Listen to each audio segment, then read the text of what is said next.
Buenas tardes a todos y a todas.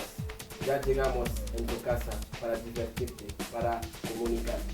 Como hoy día vamos a tener un gran amigo, un ecuatoriano, donde vamos a discutir sobre él y sobre la sociedad. Y mi amigo se llama Antonio Creper Ayoví Nazareno. ¿Cómo estás? Muy bien, Rudy. ¿Y tú cómo estás?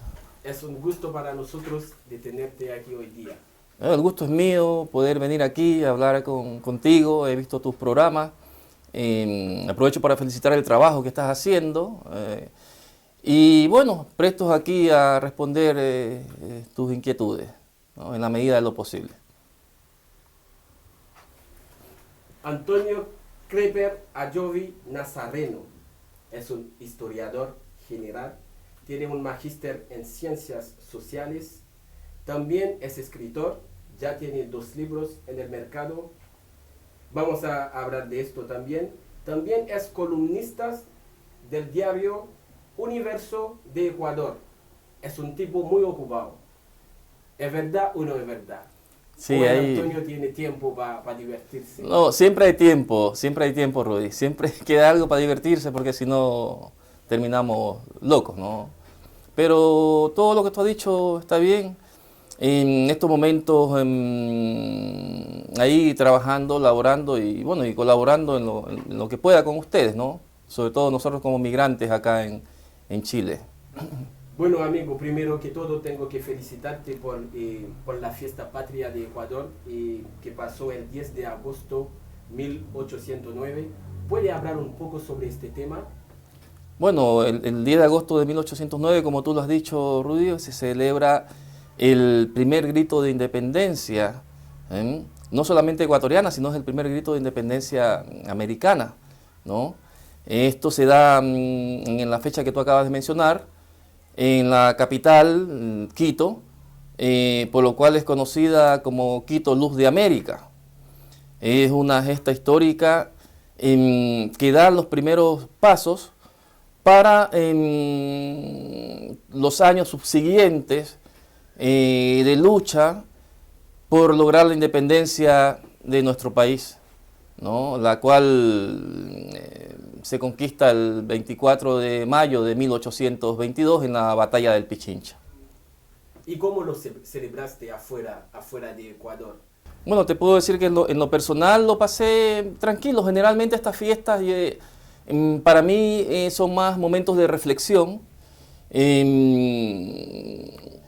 de pensar y de ver cómo está la situación del país tantos años después de esta gesta heroica y de sentir que todavía seguimos haciendo historia. Pues la historia no queda solamente con ese primer grito de independencia. La historia queda en todo el trabajo político de nuestro país desde esa fecha hasta ahora, ¿no? Para mí, sobre todo, fue una fecha de mucha reflexión, principalmente por los acontecimientos que se están suscitando en estos momentos en el país. Es una fecha como para reflexionar y pensar que tenemos un país maravilloso, un país que ya hubo gente que dejó su sangre para dejárnoslo libre y el cual nosotros tenemos que cuidar y sobre todo tenemos que saber que en estos momentos el diálogo, ¿no?, principalmente es lo que puede conllevar a que nuestro país sea más grande, más que los enfrentamientos. Para mí fue una fecha, te digo, de reflexión y también de un poco de nostalgia por la distancia, de un poco también de tristeza por lo que está pasando, que sé que son, podríamos decir, de una manera resfriados de la democracia, ¿no? Todos los países democráticos tienen sus momentos, pero también creo que debemos de aprender de esa fecha histórica, ¿no? Como la gente y nuestros héroes que lucharon en condiciones adversas pudieron salir a flote. Así que nosotros también podemos hacerlo. Bueno, hablando de fiesta patria, y hay que recordar que había colonizadores. Entonces, ¿cómo llegaron los afro? nosotros en Ecuador? ¿Cómo llegaron? Sí, Rudy, la vía de poblamiento de los negros de Ecuador es múltiple, hay una vía múltiple. Hay muchos, por ejemplo, se habla de el principal centro de acopio, ¿no? Acá en América, sobre todo en América del Sur, era Cartagena de India. O sea, muchos negros llegaban directamente de las costas africanas a Cartagena de India, o del Caribe a Cartagena de India, y ahí pasaban a territorio ecuatoriano. También hay un caso muy específico, que es el de los negros de la provincia de Esmeralda, donde cuenta la historia que en 1553 encalla un barco frente a las costas de Esmeraldas y todos los esclavos saltan a tierra, logran alianzas con los indígenas, ¿no?, que poblaban esa provincia, y surgiendo estas alianzas y estas guerras entre ellos, el pueblo Sambo de la provincia de Esmeralda. Es una historia parecida a lo sucedido en las zonas de los garifunas, ¿no?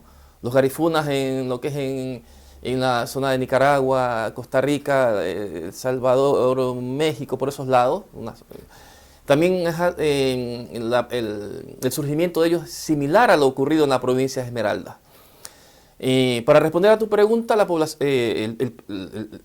población negra de Ecuador llega de diversas vías. Incluso posteriormente, en la construcción del ferrocarril de la costa, ¿no?, a la sierra en Ecuador, ingresó mucha mano de obra también esclava, principalmente de Jamaica. De ahí apellidos de procedencia inglesa como Smith, Klinger, Sandiford, ¿no? Los Sandiford son una familia muy prestigiada, sobre todo en el deporte, el básquetbol, el atletismo, en Guayaquil y en la zona, en el cantón Durán, ¿no? Ellos son provenientes de este grupo de esclavos de la zona de Jamaica. Es decir, hay diversas vías de poblamiento de la población ecuatoriana. También no olvidemos que los jesuitas principalmente tenían muchos esclavos, y las misiones jesuitas y otras misiones religiosas también tenían en sus dotaciones esclavos.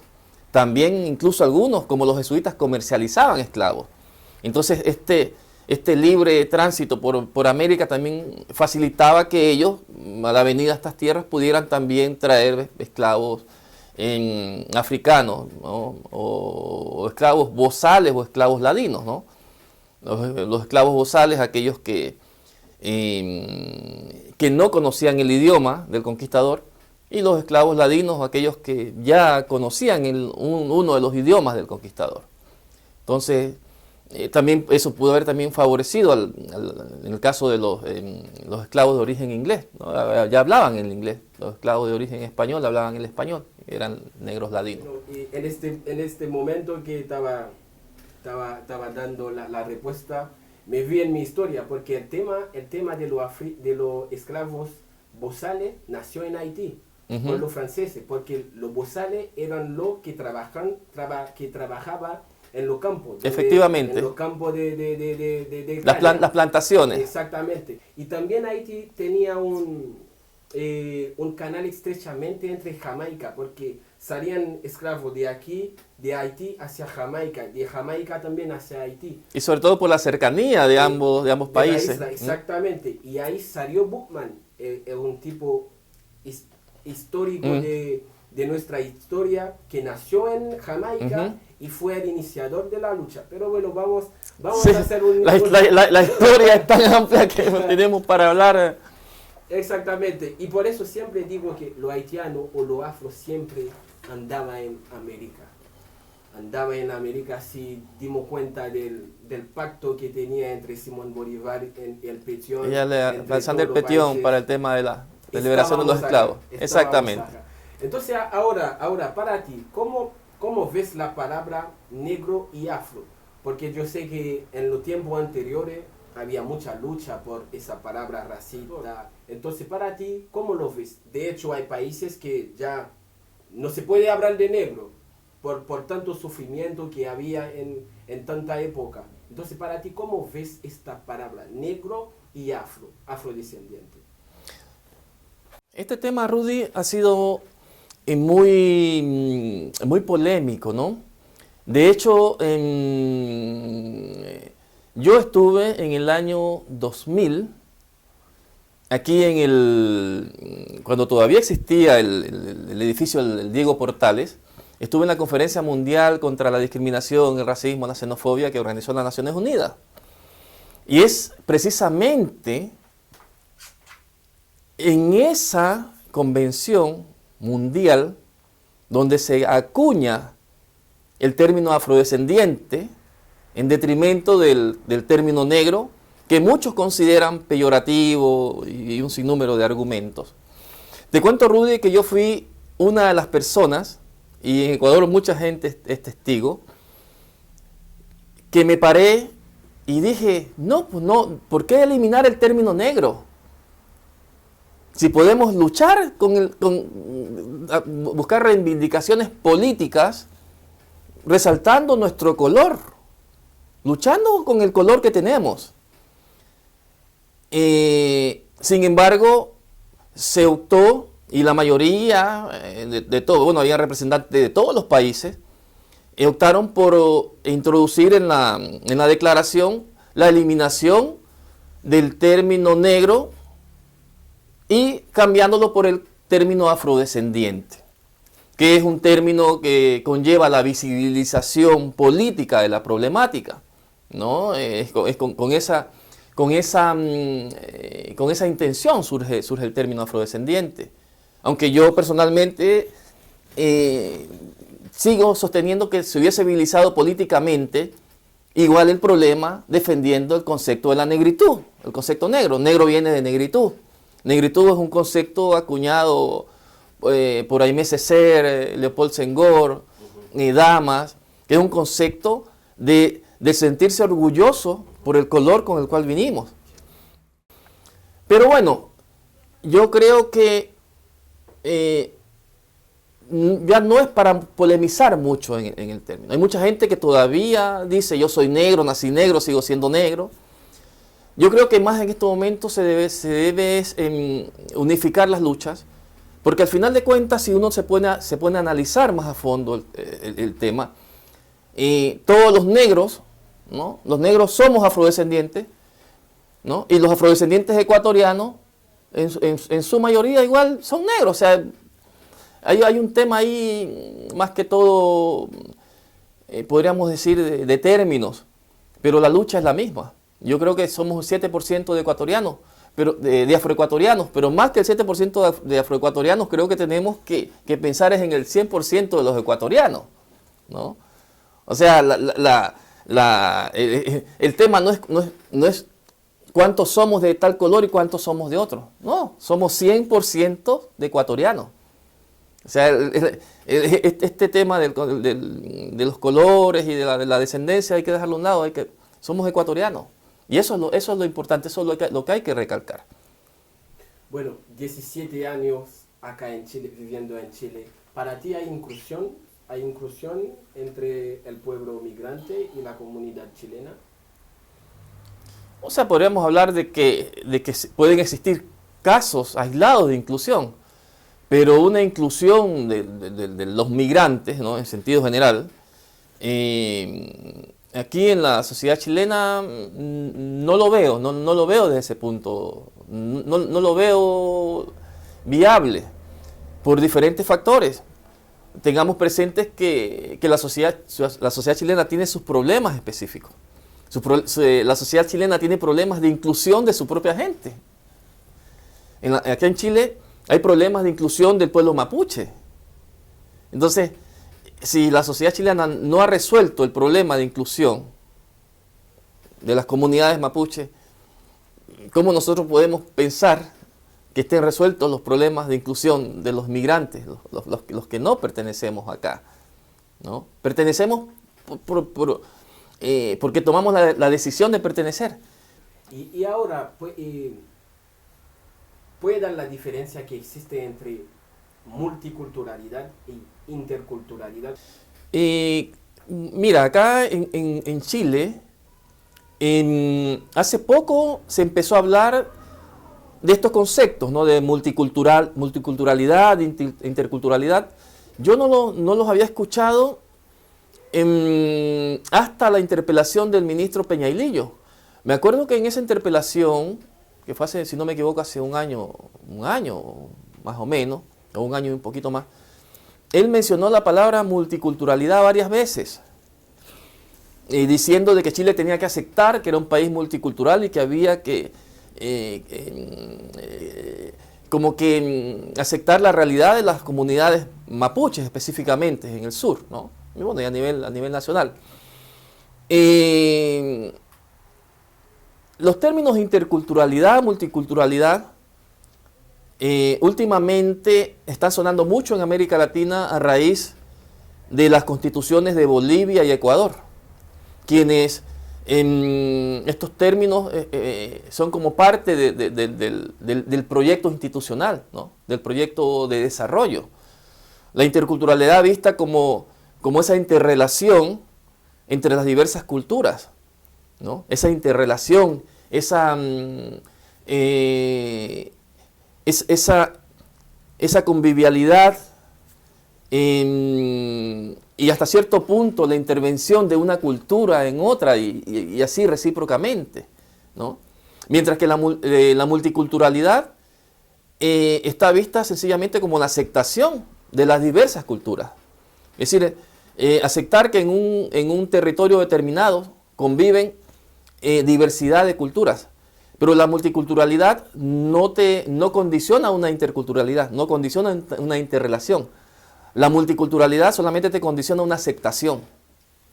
Aceptar que existen culturas distintas. Mientras que la interculturalidad no solamente es aceptar, sino también es abrazar a la otra cultura. Es conocer la otra cultura, es interrelacionarse, es intercambio también cultural. A un nuevo tema que está hablando muy fuerte, sobre todo en la televisión. Está hablando de lo nuevo chileno. Bueno, es un tema que a mí no me ha gustado para nada. Para ti, tu hijo, tu nieto, ¿será un nuevo chileno o un chileno? Efectivamente, he visto varios reportajes y varios programas de televisión donde se ha acuñado este término de nuevos chilenos para referirse a los hijos de los inmigrantes, es decir, a nuestros hijos. Y me causó sorpresa la primera vez, pero no le presté demasiada atención, pero me quedó dando vuelta en la cabeza. La segunda vez, cuando vi la otra parte, dije, no, pues, está el tema como que no está bien. Porque ¿por qué mi hijo va a ser nuevo chileno si su carnet de identidad de acá dice que es chileno? No dice que es nuevo chileno. Entonces, me di cuenta de que hay un tema también de una discriminación inconsciente, o quizás no tan inconsciente, pero es una forma de discriminar a los nuevos habitantes que están naciendo en este territorio. Es decir, un niño que nace acá de padre y madre chileno, pero mi hijo que es de padre ecuatoriano y madre chilena no lo es. Y eso es una tontería. Recuerdo que la primera vez que mi hijo llega y me dice, papá, ¿por qué me dijo un amigo que yo era nuevo chileno? Ahí me di cuenta de que el problema, de que esto se podía convertir en un problema. Porque puede crear en nuestros hijos, en los hijos de los inmigrantes, como la sensación de ser un chileno de segunda categoría, y no es así.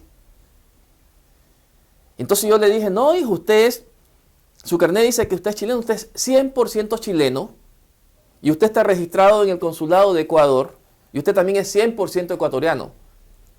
Es decir, usted tiene un 200%, no tiene usted tiene dos países, y en cada país tiene el 100%. Pero creo que estos conceptos de nuevos chilenos también es parte como de la no aceptación total del foráneo o la aceptación condicionada. Es decir, vienen nuevas generaciones, porque vienen nuevas generaciones de inmigrantes. Va a ser potente la cantidad generacional de inmigrantes haitianos, colombianos, peruanos, ecuatorianos y de otras nacionalidades, no del gusto de algunos acá, que les causa un poco de resquemor. Entonces yo lo que creo es que nuestra labor acá es educar a nuestros hijos de que no son nuevos chilenos, son chilenos 100%. Y además, si se están gestando políticas de integración multicultural, de intercultural, de inclusión, no se puede venir a poner un término de nuevo. Porque todos en realidad al nacer todos son nuevos chilenos, incluyendo nuestros hijos. Son nuevos chilenos que vienen a incrementar la cantidad poblacional. Desde ese punto de vista, yo comparto el término, pero para todos.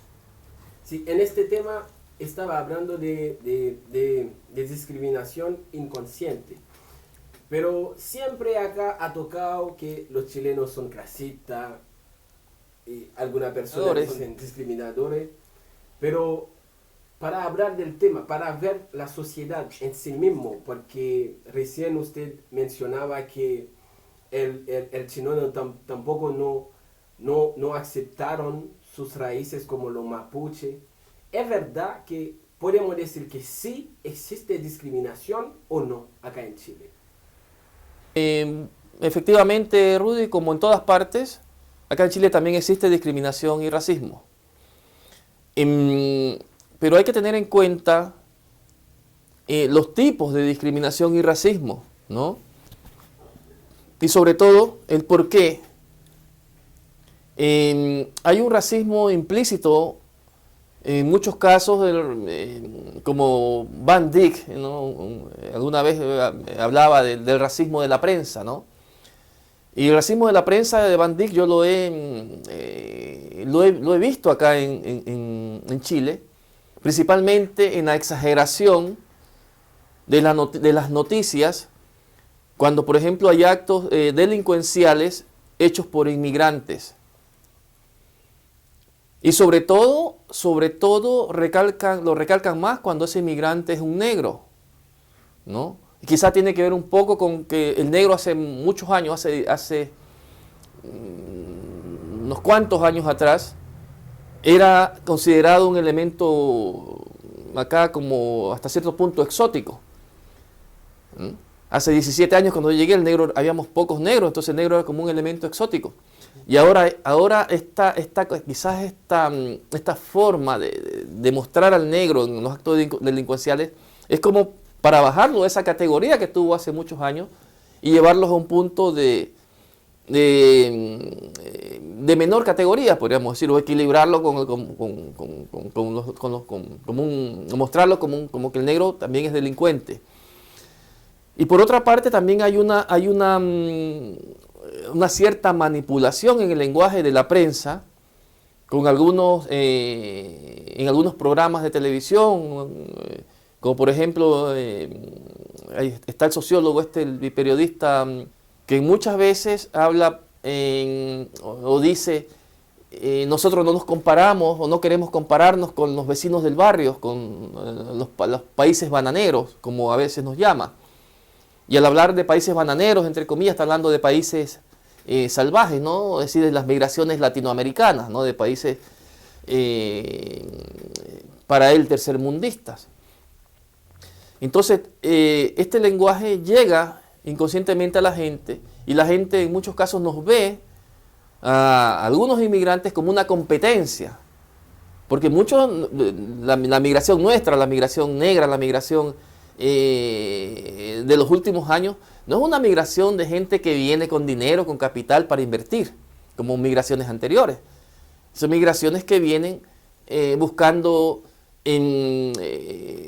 nuevos rumbos, buscando cómo ganarse la vida, buscando nuevas oportunidades, y en esa búsqueda de nuevas oportunidades llega a competir, ¿no?, con los chilenos que también están tratando de ganarse la vida. Entonces también es hasta cierto punto entendible, ¿no?, entendible pero no justificable el tema del racismo y la discriminación.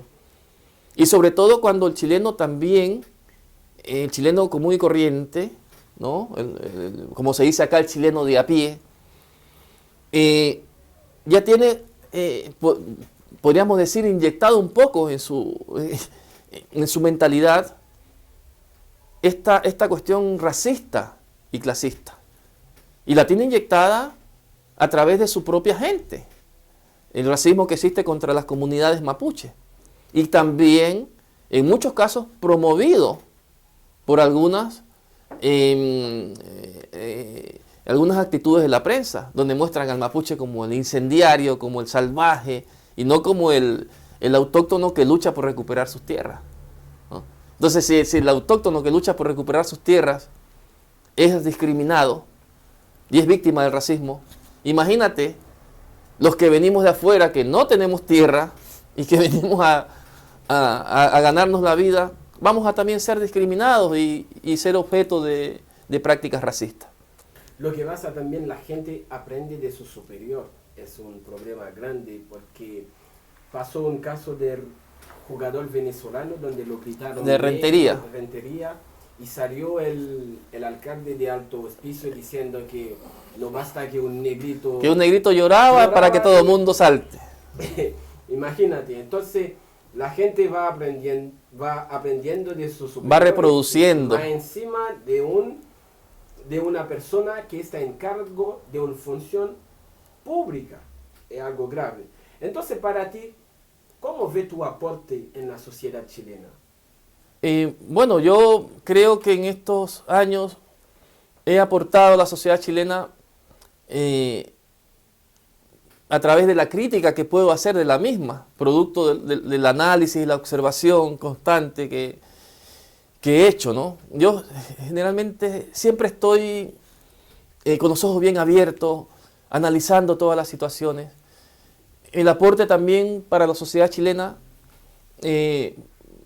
puede ser el poder entenderla, ¿no? El poder llegar a entenderla y el poder detectar dónde pueden estar algunas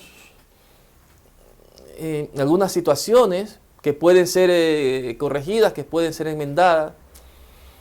Y que bueno, en mis escritos, en los artículos y en los libros, yo los transmito. Por otra parte, quizá el mayor aporte para Chile que puedo haber hecho es mi hijo, ¿no? El aporte es mi trascendencia, es mi único hijo. Y el aporte que yo podría hacer para la sociedad chilena es educando bien a mi hijo. Yo creo que ese sería el mayor aporte, educándolo bien, ¿no? Hablando mucho con él, explicándole todas las situaciones, advirtiéndole que va a tener problemas por su color y que ojalá no reaccione de la manera como yo estuve reaccionando los 8 primeros años acá, incluso hasta dando golpes para defenderme. Ojalá que a él no le toque. Entonces yo creo que de todos los aportes, el mayor aporte que puedo hacer para la sociedad chilena es educar bien a mi hijo. Hace un tiempo yo escribí algo, un artículo por ahí, donde yo decía que estaba de acuerdo y que apoyaba a los estudiantes chilenos por la educación gratuita, etcétera, etcétera. Y me llegó un mail diciéndome que tú, como extranjero, ¿por qué? ¿Qué tienes que ver? ¿Qué opinar de mi país? Y yo le dije, yo estoy por la educación gratuita porque quiero que mi hijo estudie gratuitamente. Porque quizá yo no tendré la capacidad para darle el estudio que él ojalá lo tenga. Y si lo tengo, pucha, genial. Pero si está la oportunidad de que mi hijo estudie gratuitamente, y si está la oportunidad de que todos los hijos de los inmigrantes que llegamos acá estudien gratuitamente, los hijos de los hermanos haitianos, los hijos de los colombianos, los hijos de los peruanos, Chile va a ser un país mejor. Porque va a tener una migración, o sea, no una migración, sino una segunda generación, ¿no? Después de esta migración, una tercera, de gente preparada, ¿no? De que aporte al desarrollo del país. Exactamente. Imagínate un ecuatoriano, un haitiano profesional, estudió afuera, llegando a Chile, dando su conocimiento, es un aporte para Chile. Y a mí, eso que a mí no me gusta en el término nuevo chileno, porque nunca he visto en toda la marcha que hicieron los estudiantes, mencionaron a los migrantes o a los hijos de los migrantes. Entonces, eso es un mensaje también que yo estoy mandando a los chicos. No tengo nada contra ellos, porque están luchando por su derecho, y la educación es un derecho humano. Ahora que mencionaste el tema de las marchas estudiantiles y la no presencia de o que no mencionaban el tema de los estudios para los inmigrantes, me hiciste recordar de una imagen que vi. Y no sé si te acordarás, la imagen de una mamá, era una mamá negra que va a sacar a su hijo de la marcha, y acá en Santiago, y lo sacó a cachuchazos de la marcha y se lo llevó. Entonces, eso me hace pensar también que hay dos situaciones. Primera, o sea, que igual los migrantes y los hijos en este caso los inmigrantes, en relación al problema estudiantil, somos un apéndice, ¿no? Solamente un apéndice. Y como apéndice, quizás, para los mismos organizadores de la marcha, para los estudiantes, no somos no tenemos la importancia, ¿no? No somos protagonistas principales de la película, por ponerle un nombre. No somos actores secundarios. Y por parte de los padres, de los migrantes que no mandan a sus hijos a la marcha, también existe el temor. O sea, nosotros acá estamos, ¿qué nos van a hacer? ¿Qué va a pasar? Mira tú, nos pueden deportar. De hecho, incluso existió una amenaza, no sé si... hubo una deportación. Una deportación de un ecuatoriano. Exactamente, Sí, porque participó en una marcha. En la marcha. Exactamente. Entonces existe el temor. Entonces, lo que se está dando ahora, por eso insisto, con el tema de la multiculturalidad, que es un paso de avanzada, es importante. Pero hay que ir más allá. Porque esto tú estás acá, eres extranjero, cuidado. O sea, tienes que pensar bien lo que dices y pensar bien lo que haces. A ver, si yo estoy acá, estoy con mis papeles legales, yo sé cuáles son mis deberes y cuáles son mis derechos. Y mi hijo, como chileno, si en algún momento de su vida él quiere salir a protestar a la calle, yo lo apoyo. ¿No? ¿Y por qué? Porque él va a ser parte de los beneficios por los cuales la lucha. Entonces, el hecho, lo que tú mismo recalcas de ese aislamiento, el aislamiento del extranjero, de las problemáticas sociales, sociales políticas, tiene que ver con eso. Primero, cuidado que tú eres extranjero, estás acá y te puedes meter en un problema. Y segundo, del extranjero, como decir, tenemos miedo porque nos puede pasar algo, nos puede. Y eso es algo que se tiene que exterminar. Si nosotros somos participantes activos de la política chilena, yo tengo 4 o 5 votaciones en el cuerpo, yo voto, yo voy y pongo mi voto para elegir al presidente, presidenta, a diputados, concejales, alcalde y todo. Entonces, ¿cómo no voy a tener también el derecho de reclamar cuando veo que algo está malo? Y ahí hay un tema que una vez lo hablamos informalmente, que yo te comentaba, de la apreciación que tiene el chileno con relación a los inmigrantes y principalmente a los negros, ¿no? El famoso, existimos 2 tipos de negros para muchos chilenos. El negro simpático, el negrito simpático, aquel que se adecua y se adapta sin protestar, sin reclamar, a todo lo que se estipule, ahí la vas a pasar bien. Va a ser un negrito simpático y no vas a tener problema. Pero el negro Q, LLIA, ¿no?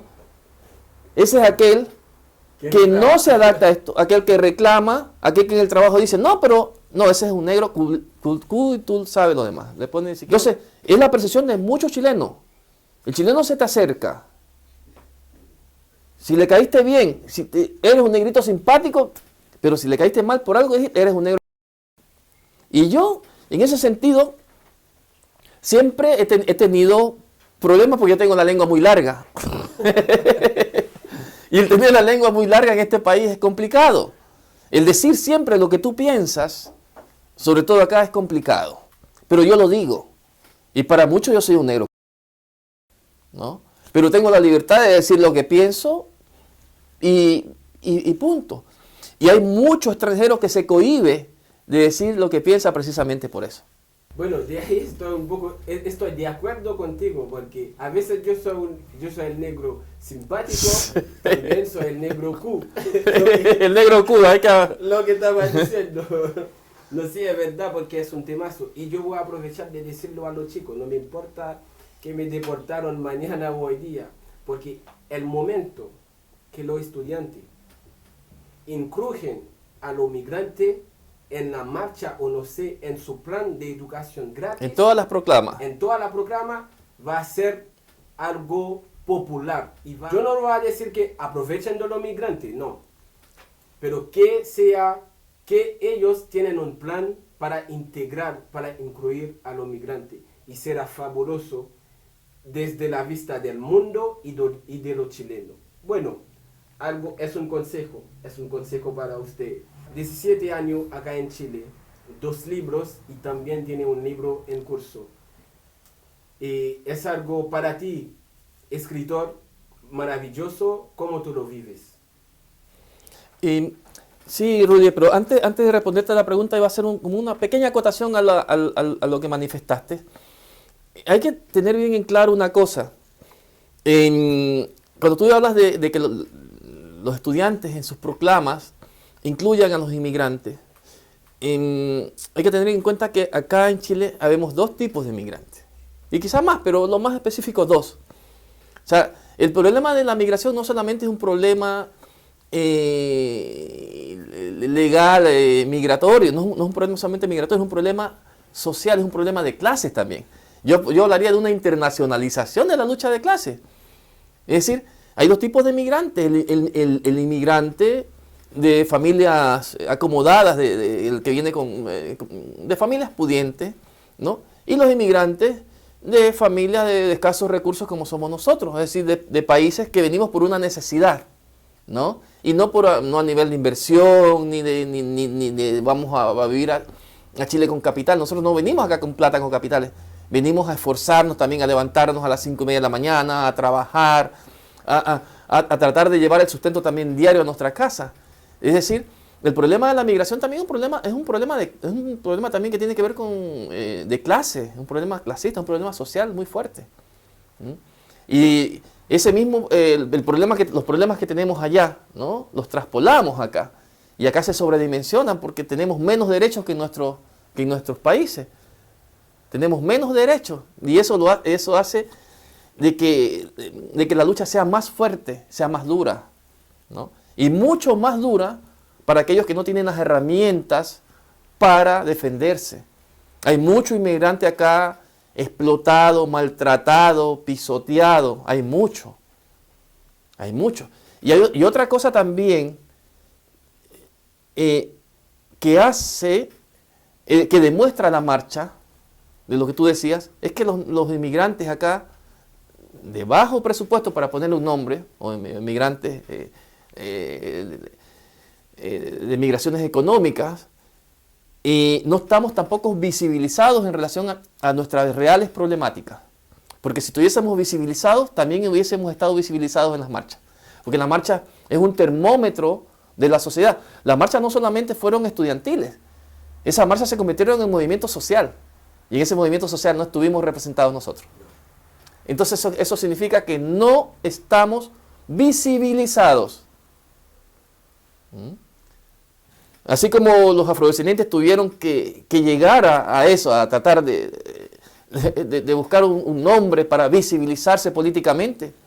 Quizás nosotros acá tengamos que hacer algo también para visibilizarnos políticamente. Estamos visibilizados solamente en cifras, pero no en relación a nuestras problemáticas.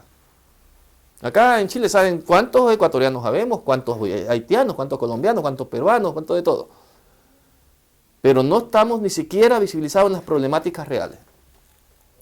Bueno, contento por un lado porque a mí me encanta el poder escribir, el poder transmitir mis pensamientos. Y estoy muy entusiasta con este tercer libro que está por salir. Y ya maqueteando el cuarto, ¿no? Ya está pero lo vivo también con un poco de nostalgia, ¿no? Con un poco de nostalgia porque en 17 años y con toda la crítica social que he hecho y que sigo haciendo, veo poca inclusión de nuestra gente en lo que es la sociedad chilena. Veo poca inclusión. Y me gustaría ver un poco más de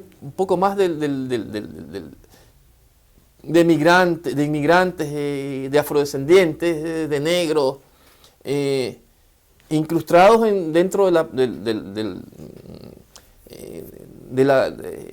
la estructura social.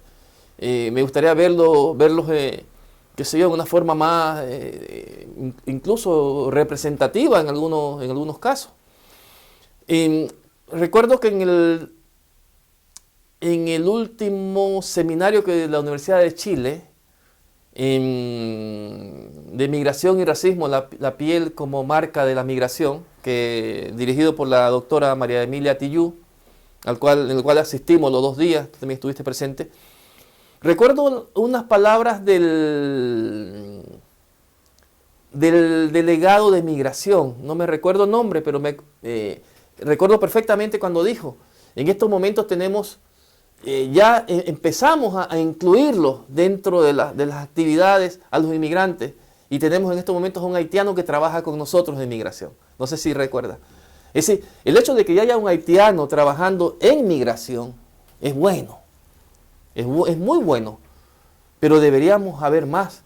¿Por qué? Porque también eso facilita, si hay haitianos preparados, si hay ecuatorianos preparados, si hay colombianos preparados, cubanos preparados, también pueden ocupar cargos en algunas esferas públicas que no están vetadas para nosotros. Ojo, que no están vetadas.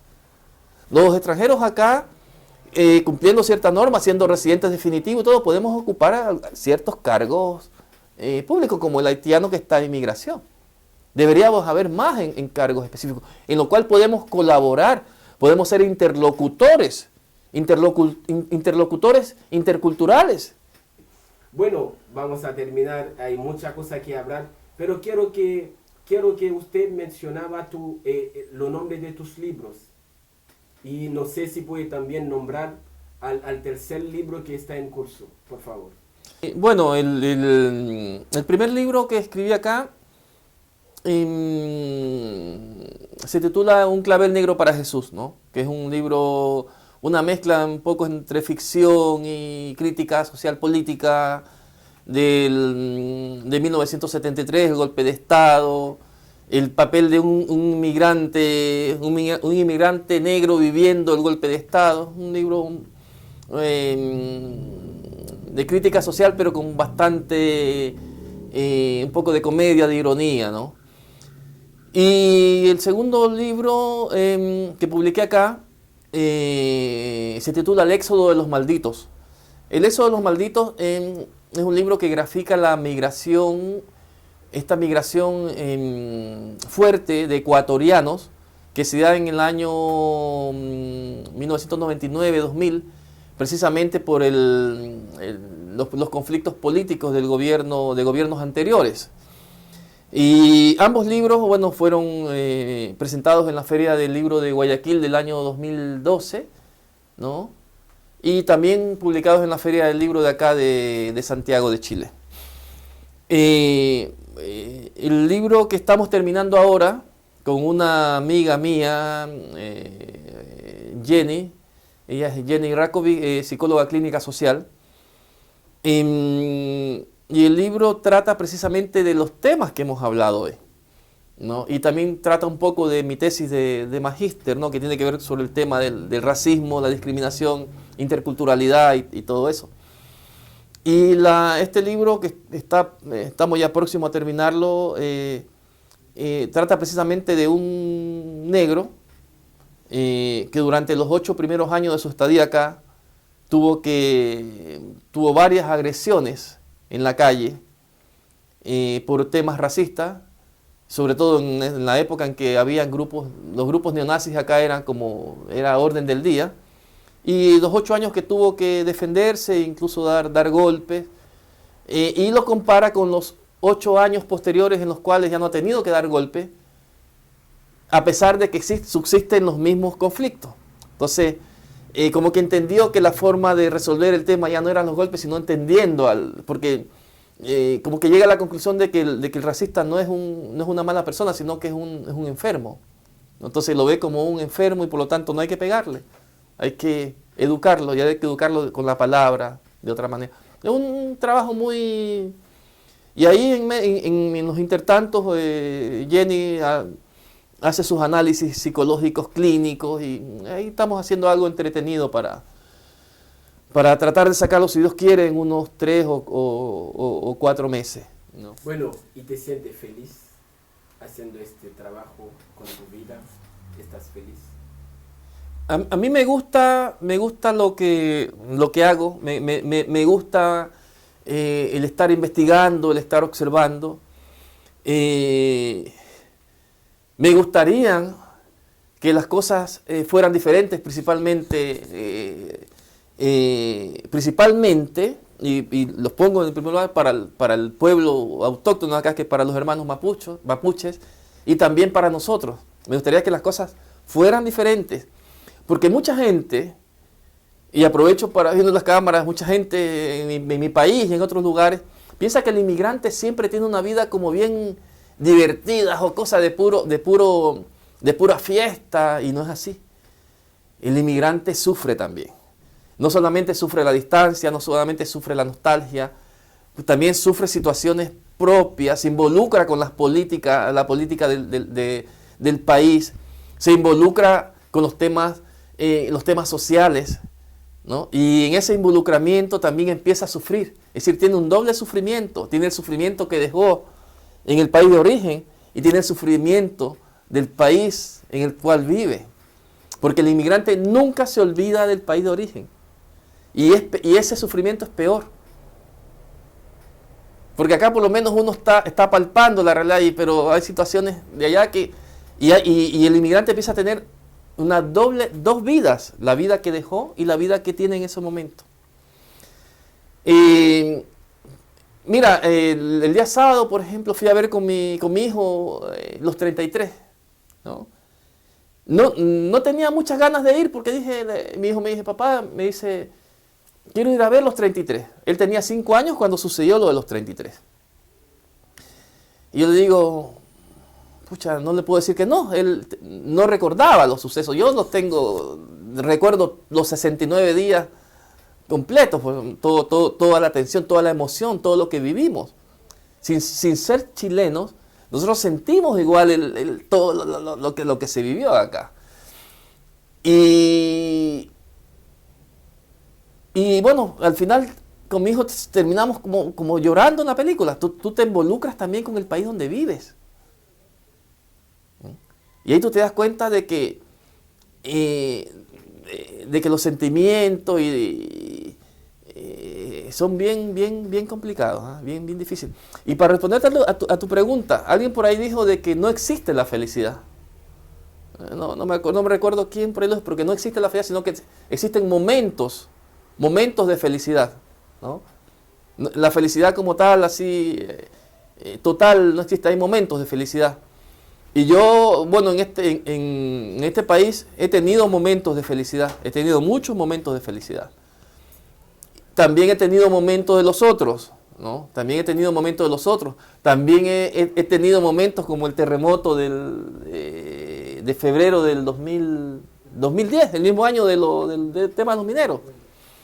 Es decir, yo recuerdo que en algún momento, en el terremoto del 2010, dije, pucha, ¿por qué vine a este país? Pero fue un momento, pero he tenido momentos de felicidad, ¿no?